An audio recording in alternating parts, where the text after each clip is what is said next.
Welcome to the season finale of Pindrop Perspectives. Thanks for joining us on this experimental podcast series exploring the works of author Thomas Muller and Eugene Mont, the co-founders of Pindrop Entertainment. In this week's episode, we explore one of Pindrop's biggest projects, an unproduced Batman live-action TV series that once caught the eye of the co-publisher of DC Comics, who inquired about the duo's interest in converting the show into a comic line. Get ready to dive deep into the world of Gotham City in a way you've never experienced before. Take it away, Mark.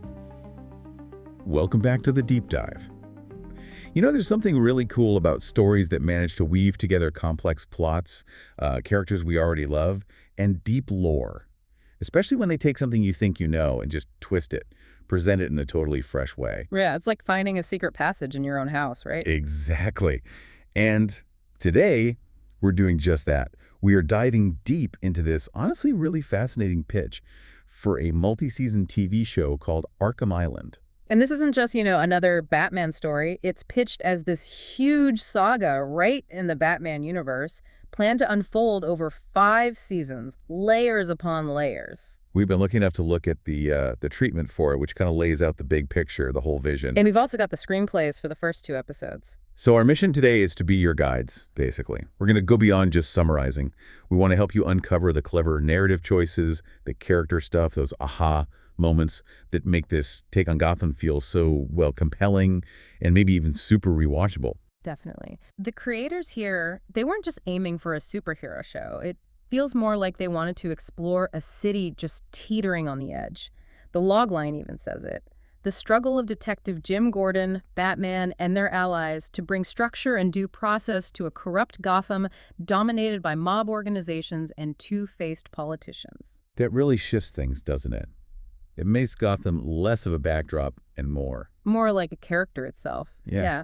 It feels like it's aiming for something like, I don't know, The Wire meets Batman, a real political, social drama. Right, and it stresses that it's not just about Batman, but the collective choices, Heroes, villains, people caught in the middle, how their decisions ripple out. And the inspiration they cite is interesting, too. It's a reimagining of Batman's arrival, basically, and the effect he has. They specifically mention Frank Miller's The Dark Knight Returns. Which, for anyone who knows it, is less about punching bad guys and more about the social impact of Batman, how he forces the city to look at itself. Exactly. And this show wants that kind of depth, but set now, contemporary, grounded, realistic with these Lost-style connections where tiny details early on become huge later. That suggests some serious planning. Oh, absolutely. That's the level of detail they seem to be going for. So it's more than just a show pitch. It sounds like a potential franchise.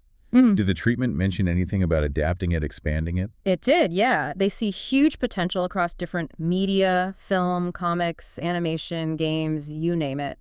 They pointed to shows like Smallville or The Walking Dead as examples of how comic material can really thrive across platforms if it's done well. Makes sense. And what's smart is how they built in ideas for expanded marketing right from the start. Digital stuff, social media, toys, even linking to other DC properties. It feels like they thought big picture from day one. Okay, so let's talk about Batman himself. They don't start with the origin story, right? He's already around. Yeah, exactly. It picks up with him already established, sort of like in Batman Year One. Ah, okay. So, a bit raw, still figuring things out. Pretty much. He's effective, but working in the shadows, mainly focused on the mob and solving crimes. He's not quite the public symbol yet. The treatment actually says the climax of the first season is designed to be what elevates his status in the city. Interesting. And I noticed the description of his fighting style, agile, evasive, ninja-like. Right. Less about brute force, more about using his mind, his senses, sight, sound, touch. Very strategic. So the suit and gadgets reflect that. Yeah, described as compact, lightweight. It emphasizes the intellect, the adaptability, rather than him being, a walking tank. And Bruce Wayne. They make a point of separating Bruce and Batman. Bruce is the mask. That's the idea. He's presented as this emotional guy struggling with his role, maybe a bit like Michael Keaton's Bruce. Okay, I can see that. He's CEO of Wayne Enterprises, involved day-to-day using philanthropy as a strategy. But yeah, the core idea is Bruce is the public face, the performance, while Batman is maybe closer to who he really is deep down. Gotcha. Okay, so that's Batman Bruce. Let's widen the lens to season 1. It sounds like it's all about setting up this big, tangled web of characters. Definitely. The season logline sets it up. Gotham's getting ready for the summer X Games, then these bizarre serial killings start happening, and Gordon, this new character, Dr. Hugo Strange, and Batman end up working together, trying to solve the riddles the killer leaves behind. And Jim Gordon, he's already a detective here, already knows Batman exists. Yep, established relationship. But his personal life is kind of a disaster zone, struggling with his wife, Linda, and their teenage daughter, Barbara. And there's foreshadowing early on about his friendship with another detective, Sarah Essen, causing problems at home later. Really humanizes him. Then there's Dr. Hugo Strange, Arkham psychologist brought in by the GPD for his expertise. But he sounds kind of sketchy from the get-go. Oh, totally. Even when he's being helpful, there's this unsettling vibe, hints of a darker agenda. You immediately sense he's more than just a consultant. A classic villain hiding in plain sight, almost. Exactly. And on the mob side, you've got Salvatore Maroni introduced right away. A key boss. His organization is a major force they have to deal with from the start. And this is where that long game stuff comes in again, right? Roman Sionis. Yeah. Introduced as Bruce's childhood friend, a businessman, seems like an ally. But the treatment explicitly says, major plot twist coming. He becomes Black Mask down the line. Oh, that's planning ahead. That promises some serious drama for Bruce later. For sure. And then there's the Dick Grayson storyline. They keep his core origin but update it. The Graysons are motocross stars in town for the X Games. Season 1 sets up the tragedy. Maroni orchestrates an accident that kills the family, except for Dick. Oh, wow. So Bruce takes him in? Yep. Adopts him, trains him as Robin, with the plan being he eventually becomes Nightwing by the end of the whole series. It gives Robin's journey real space to develop. Instead of just a quick origin cameo. Exactly. And it sounds like they're seeding other future villains, too, not just name-dropping. Absolutely. Like the Falcons, Carmine, and Alberto are specifically mentioned as becoming the holiday killer later on. That's a deep cut for comics fans. Totally. It shows they respect the source material but are weaving it into their own timeline. We also get glimpses or mentions of Penguin, Oswald Cobblepot, Catwoman, Selena Kyle, Scarecrow, Dr. Jonathan Crane, even Harley Quinn, Dr. Harleen Quinzel. But the idea is these aren't just cameos. Their small roles now are meant to be crucial later. It's all part of this grounded, realistic Gotham they're building. Okay, let's get into episode 1 then. The pilot. Riddler arrives, things start falling apart. It opens. Pretty dark, right, with Hugo Strange? Yeah, really dark. Strange is giving Harleen Quinzel a tour of Arkham's sublevel. These extreme prisoners kept underground, no windows. And his philosophy is just chilling, calls the inmates meat, no souls, just minds to study. Not help, study. Yikes. And there's a restrained inmate just watching them. Yep. Silent, fully restrained. It immediately sets this psychological horror tone and tells you a lot about Strange's disturbing worldview. Okay, so the plot kicks in quickly after that. Right away. Gordon calls Strange to a crime scene, shows him a photo dead body, crude green question mark painted on it. Strange is intrigued. He sends Harleen off to see Dr. Crane, brushing off her questions.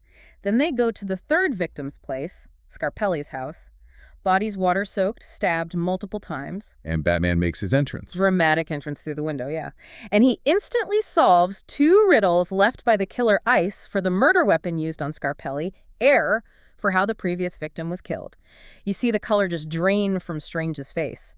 Batman pegs the killer as a functional sociopath driven by obsession. So right away, Batman's established as the brilliant detective. Absolutely. And it immediately sets up this intellectual rivalry with Strange.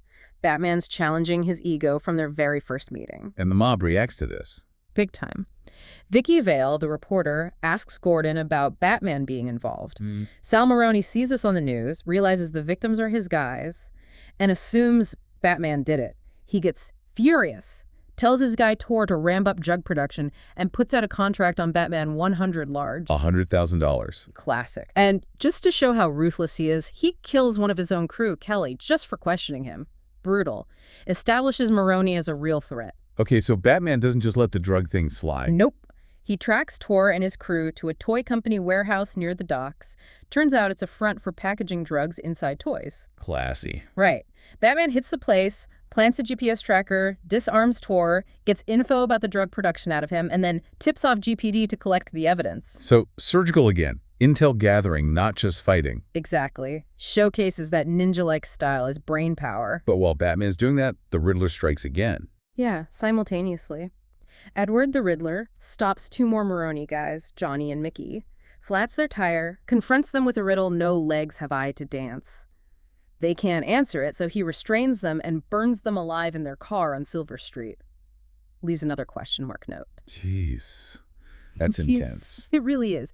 Batman gets to the scene later, sees the burnt car, notes they were tied up. He tells Gordon to check the crowd discreetly, sensing the killer is watching. And then you see Edward walking away, green trench coat fluttering. Super creepy. It draws a stark contrast, doesn't it?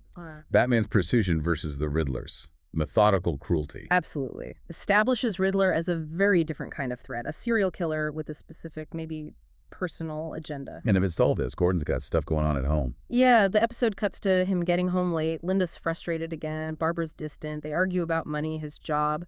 Linda says she feels alone. Jim tries to reassure her, but you feel the tension, the strain on the family. It grounds everything. Keeps it human, despite the capes and criminals. Okay, episode 2. Sounds like we get more Riddler backstory. We do. It opens with Edward and Ashton having this terrifying nightmare. He's a little kid building toys, and his huge dad, who has a green question mark tattoo, smashes them in a rage, the kids screaming. Oh, man. That explains a lot. The tattoo, the riddles, the MO. Exactly. It links his trauma directly to his Riddler persona. He wakes up in this stark white room with his two Rottweilers, Query and Echo. He's got this wall covered in pictures. Mob guys, cops, Batman, 5 mobsters have green question marks on them. And he says, time for daddy to go to work. Chilling. Confirms it's personal. Definitely. Meanwhile, Maroni is losing it, pacing around in his silk pajamas, drinking, watching the news about the drug bust and the Silver Street fires. He's yelling at his assistant, Dominic, to find out who's doing this, smashes his glass. The pressure's getting to him. And we see Bruce Wayne again. Yeah, a couple of scenes. Alfred's worried about Bruce's state of mind after the Silver Street thing. Bruce kind of blows him off. Then later, Bruce is late for a meeting at Wayne Enterprises. He meets the X Games people, Councilman Oswald Cobblepot. Cobblepot. Okay, Penguin in the making. Right. And the Grayson family is there. John, Mary, Ronald, and 16-year-old Dick. Wayne Enterprises is sponsoring them. Bruce meets Dick for the first time. Sets up that whole future dynamic. And Gordon's still trying to manage things at home. Still fragile. He gets home, tries to have lunch with Linda. She agrees, but mentions Detroit, hinting at some past trouble. They talk about Barbara being distant. The struggle continues. This show really seems to lean into the personal lives. It does. It provides that balance. But then back to the darkness with Strange. Yeah. What's he up to? He sees Batman and Gordon on the news at the Silver Street scene, and he is furious. Calls Gordon's office, demands answers, and warns him, like, his killer is escalating. Gordon better be ready for a war. His killer. Possessive. Totally. And then he flashes this evil grin. It tells you he's not just observing, he feels ownership. Maybe he's even enjoying the chaos. Sees Batman and Gordon as interfering. Okay, so the Riddler leaves another clue. Yep. New crime scene. Dirt lot, note nailed to a post, another crude question mark. The riddle. It cannot be seen, it weighs nothing, but when put into a barrel, it makes it lighter. A hole. Strange gets it instantly. A hole. But Batman arrives, glides down, points out a little arrow drawn on the question mark, pointing down. Oh, no. Yeah. They realize the victim was buried alive. They dig him up. Vito Pagano, Maroni muscle, dirt in his mouth, hand reaching up like he struggled. God, that's grim. Super grim. But they find a clue. A short black hair on the body. Something concrete. That scene sounds like it highlights everyone's strengths. Strange's quick mind, Batman's observation. Exactly. And it keeps you invested in the actual detective work alongside the horror. Then we check back in with the Graysons. Quick scene at their hotel. They're talking about their life on the road, Ron wishing they had a real home. Dick's just excited for the X Games. It really makes them feel vulnerable knowing what's coming. Adds to the tension. Definitely. Then we see Bruce in the Bentley with Alfred discussing the latest kill, the buried guy. Batman's theory is it has to be personal. Maybe an ex-cop, someone the mob wronged. The murders are too sophisticated to be random. He's analyzing the psychology. Right, trying to figure out this new kind of enemy. Any progress for Gordon on the home front? A little bit, yeah. He gets home. Linda and Barbara are arguing. Barbara yells about them treating the house like a hotel. Jim gives this really heartfelt speech about family, choices, sticking together. It actually gets through to Barbara. She starts crying, agrees to go to the X Games with him. A small win. A moment of hope. Good. We need that. We do, but then it swings right back to Strange. Of course it does. What now? He watches some prisoners brawl, then orders 2 of the dominant ones transferred to the lower level, kept separate. B47718 and J31134. Just numbers. Just numbers. Then he goes to his private office, cold concrete, and places a new urn on a shelf that's already full of dozens of others. He mock applauds it, welcomes it home. Urns. Like ashes. Is he collecting trophies? It sure looks like it. A deeply disturbing collection suggests Arkham isn't about treatment at all for him. He's building something. A gallery of minds, maybe worse. That raises so many questions about his endgame. Wow. Okay. And the episode ends big. Huge.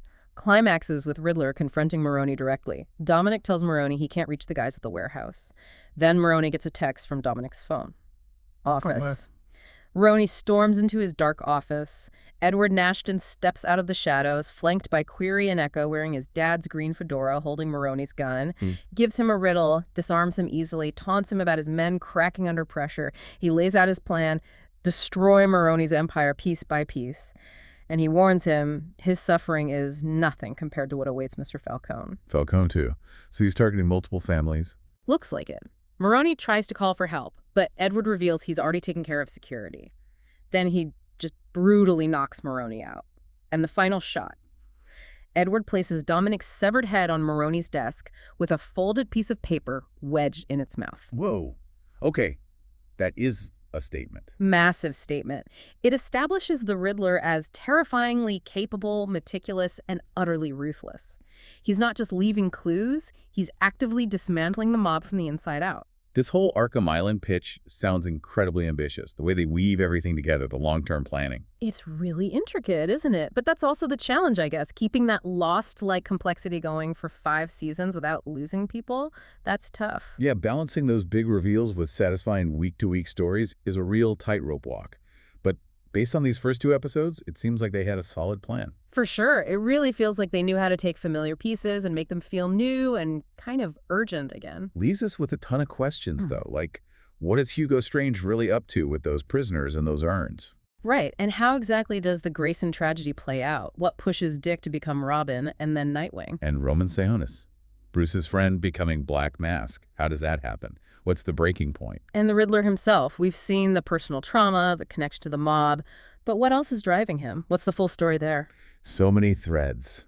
Definitely a rich tapestry. So maybe the final thought to leave everyone with is this. In a Gotham this broken, this corrupt, the lines blurred between hero and vigilante, and these new kinds of villains popping up. Can one person, even Batman, really fix it? Or is it about the collective effort, messy and flawed as it is? And how much do those small choices we saw characters make end up shaping the whole city's fate? Yeah, something to definitely think about until our next deep dive. Thanks again for joining us for the Season 1 finale of Pindrop Perspectives. From all of us here at Pindrop, we sincerely appreciate every single one of you who have tuned in and followed the podcast since its inception. We hope to return with more podcasts in the future, but in the interim, you can catch us on YouTube and TikTok, where we'll be releasing short-form content based on our original stories, as well as some well-known comic characters. And as always, for one last time this season, remember, keep your perspective open.